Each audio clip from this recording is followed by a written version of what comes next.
Anthony Herwig with you, and we are with a Brookfield basketball player profile. I'm joined by now senior Kaylee Wellman. Kaylee, thank you so much for taking the time to join us today. Of course.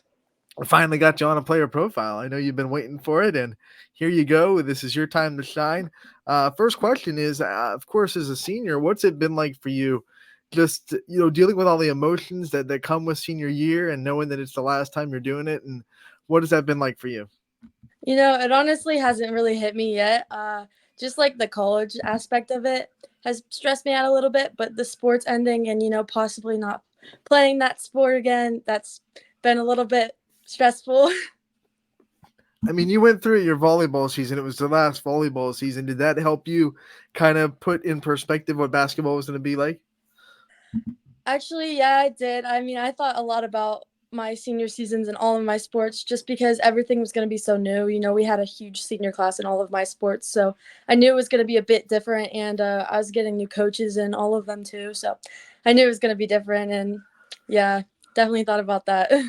Let's talk about the differences this year in this basketball team. Like you said, you guys lose a really good senior class last year, and you kind of knew coming in. This wasn't a surprise. You knew, you understood what was going to be happening and how much responsibility you were going to have. Being, I think, one of two returning starters from last year with Maya in there as well.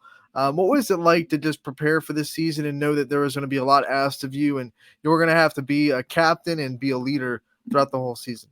Yeah, I put in a lot of work over the summer with Coach and Erica Grandy and Maya, and we just got some shots up and we started preparing. The team came in during the summer, and we started practicing then. Not really practicing, but getting used to playing with each other because we weren't really used to that. Most of our girls were on JV last year, so we weren't really used to playing with each other. So we kind of got into that early, so we weren't shocked whenever it came to season.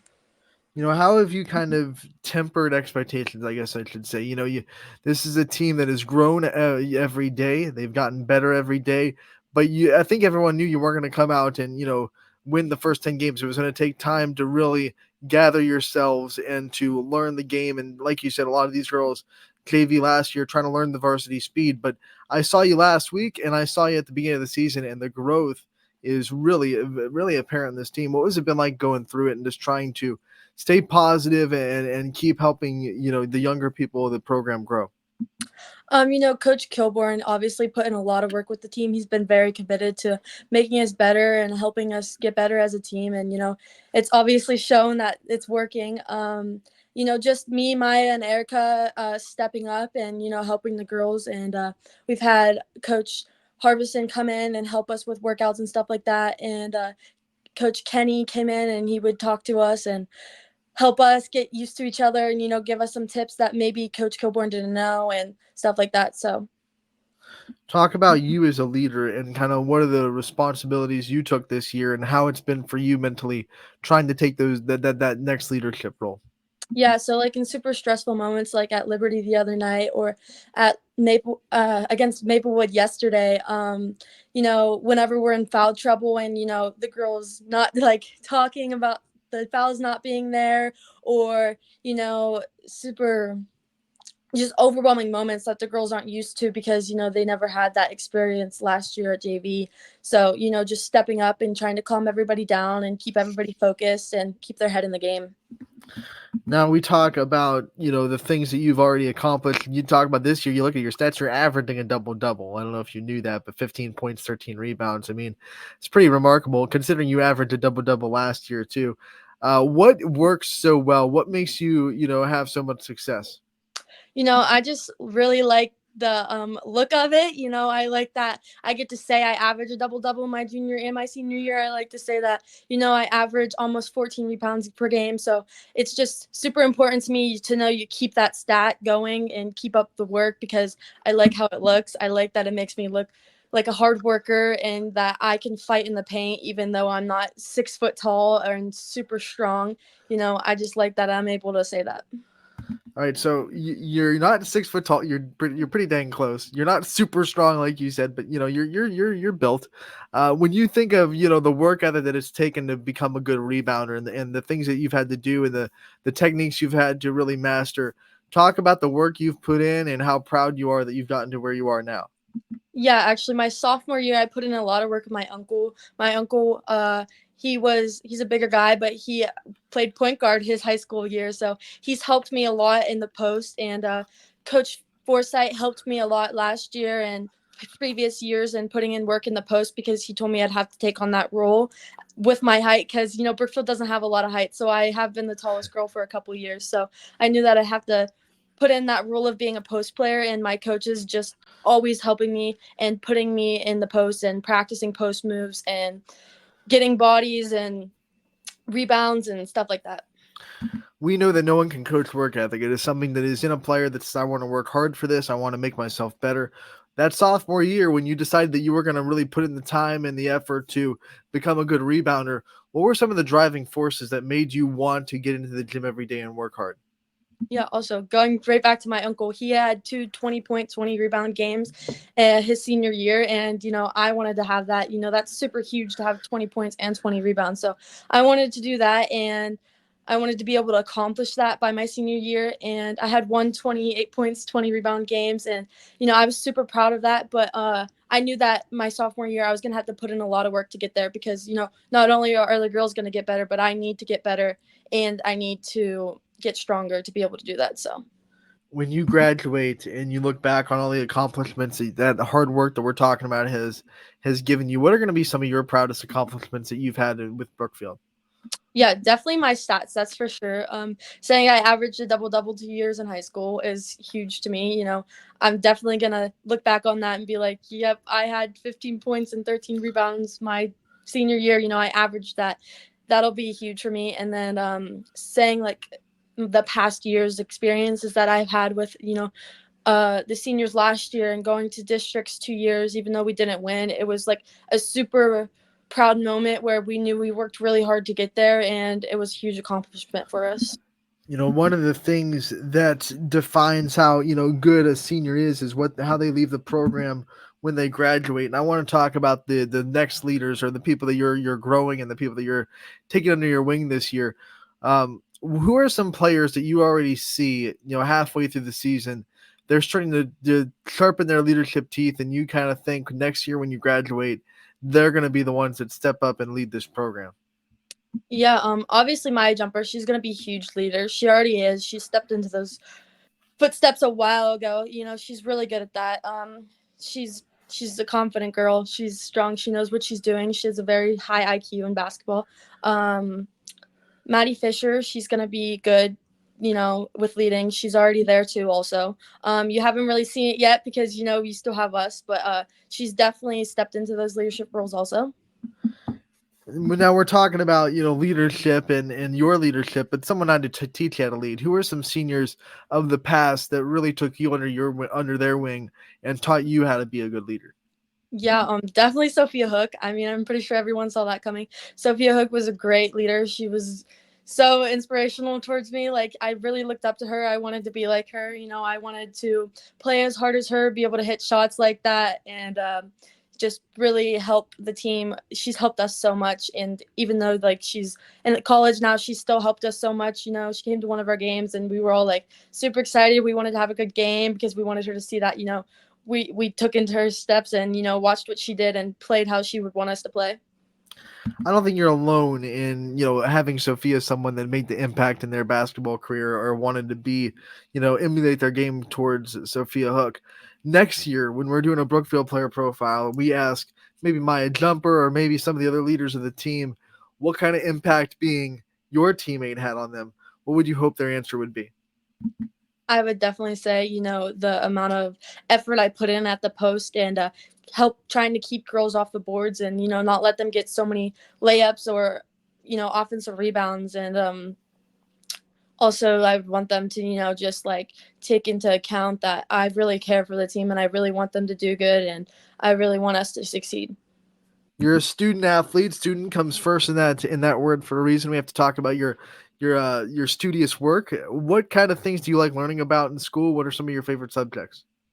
um I go to TCTC, so I'm in veterinary science. So, like, that's obviously one of my favorite classes. I love learning about that stuff. And actual academic wise, I definitely say math. Math is probably one of my favorites. I love that there's always one answer, or one answer that's relates to another, but there's never like many answers, it's just one answer. I love that. Being in veterinary science, I'm guessing that's something that you want to pursue after high school. That's a career path you want to go into. Yeah. So, what drove you to that? What were some things that made you want to, get into veterinary science? As a kid, I've always loved animals. Like even like frogs outside when it would rain, I would love them. I'd always hold them. Maybe gross to some people, but I just always loved playing with any type of animals, and I have wanted to be a vet since I was a kid, and I didn't really understand it until I got older. But then, I visited TCTC my 8th grade year, and I loved the program, so I really wanted to do that. So then I got there, and we started learning about the stuff, and I definitely took into account, that being my future job. Let's talk about animals. How many pets do you have? And we saw your dog before we hit record, so we know you have at least a dog. How many pets do you have? Yeah, I have 3 dogs. That's all. Three dogs. Okay. Which one is the craziest, like, behavior dog? My Chihuahua is definitely the rowdiest. He's older though. He has really bad hips, so he can't really run very fast anymore. But he's definitely, very talkative in the sense of Is that why he had to leave the room? yes, that is why he had to leave. He loves sitting at the window and he will bark like crazy. If your dogs could talk, what do you think they would say about you? What do you think are some of the things they would say to you? Oh, definitely that I'm like super affectionate. I always love to cuddle my dogs. I'll snatch them up at any moment and I'll just hold them and I'll make them sit there. They're all tiny, so I just love holding my dogs. Come here, let me love you. Um, what are some animals that are like your dream pets? If you could have any animal, it doesn't matter like how exotic it is. Let's take training out of the example and just say, hey, you can have any animal you want as a pet. Um, what animal would you want? Definitely a monkey. I love monkeys. I would love to have a monkey. They're super cool. They're very smart. Although the only thing is they're super bad and they're really active. So That's why we're taking the whole domestication, how hard it is, out of the equation. We're just saying, in a perfect world where you could have any animal and it could all be domesticated, we'll go with a monkey. I like it. What are some of your fears? I guess I should say childhood fears. We all have some irrational childhood fears that we have. What are some of yours? it used to be, not playing college sports. I always loved basketball and I really wanted to play college basketball, but I kind of stopped worrying about that so much. But now I would definitely say, either like failing out of college, which I don't think that'll happen, hopefully, or, not getting into the field or not getting accepted into vet school because, that's super hard, but it's kind of normal. I have mad respect for you going into like actual like living fears you have right now, because most people are like, I used to be scared of spiders or the dark. They'll go into one of those ones that they had when they were 6 years old. But mad respect for you, telling us things that you're worried about. I don't think you're gonna fail out of college. That's ridiculous. Yeah. Talking about college basketball, is it completely off the table, or are you just like kind of not putting it in the front of mind right now? Oh no, no, I'm definitely looking into college basketball. I was just scared that I wasn't gonna end up Right. playing college sports, but I've got some college coaches reaching out to me, potentially playing basketball there or volleyball or my other sports. So that's why it's kind of off the table now because I don't really have to worry about that not happening because I know it's an option now. Gotcha, gotcha. Okay, so when you're looking at all these programs, I want you to come play basketball, I want you to come play volleyball. You're trying to make that decision. Let's talk about programs, what they can have, what they can offer, and what you're kind of looking for in those. Yeah, I just like a team, who's super helpful in the aspect of learning new things or getting better at things. I was a point guard in middle school, and I barely touched the ball as a point Mhm. guard.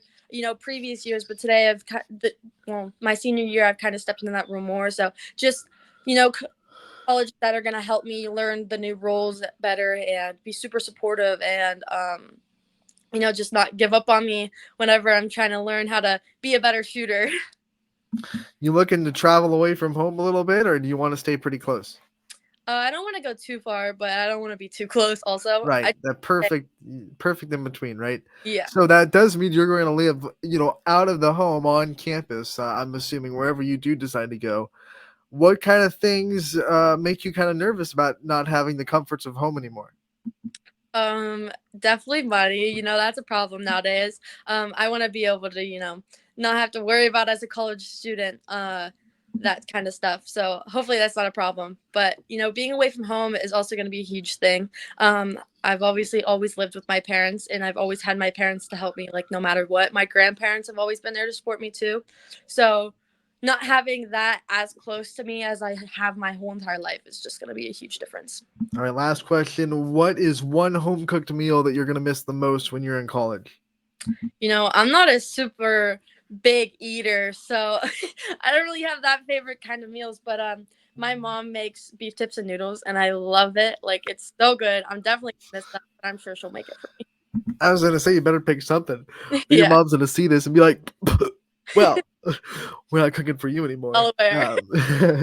I want to give you the chance before we let you go to, turn the light on off of you and on to the people that support you. Want to let you give shout outs to all the people in your support system and anyone that you think deserve it. You can take as much time as you want to do that.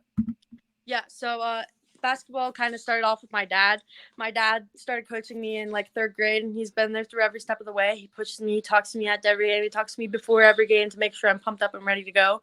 He's always been super supportive for me in that. My mom, she's driven me to tons and tons of AAU games. She's paid for so much stuff. So has my dad. My uncle has been a huge, huge, huge, you know, that I can lean on for basketball if I need any type of help, any type of support with anything, not even just basketball. He's always been there. So creds to my uncle. He's got me where I'm at. My coaches, Coach Kenny, Coach Fondrick, Coach Kilborn, even like they've all been super, super supportive in me. They've helped me grow as a player. They helped me become a leader. They've helped me learn new things about being a leader. They've helped me keep my head on top of my shoulders at some points when I get frustrated. So definitely them. All right, Kaylee, we want to thank you so much for taking the time to join us today. We appreciate it. We wish you the best of luck the rest of your senior year, and we can't wait to talk to you again real soon. Thank you so much.